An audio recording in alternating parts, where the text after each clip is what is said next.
So check it out. The other day I got to go shooting with a really wealthy friend of mine who had a whole bunch of 22. So we just got to actually shoot 22 long rifle. It was awesome.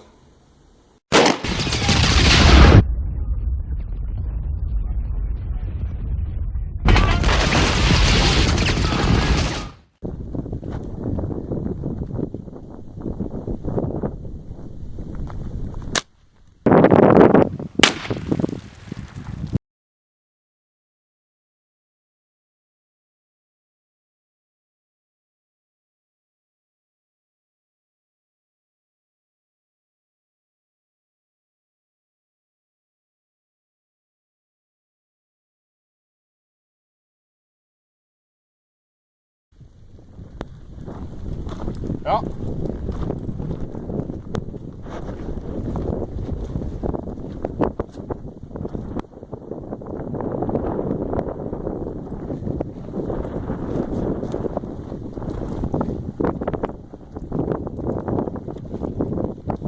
Looks like it went out.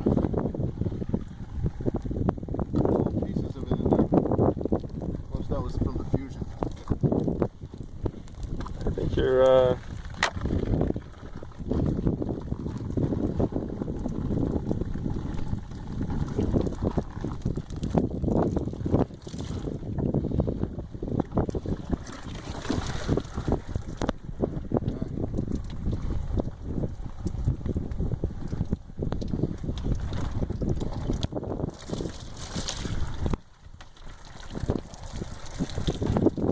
Yeah, that's probably a piece of 22.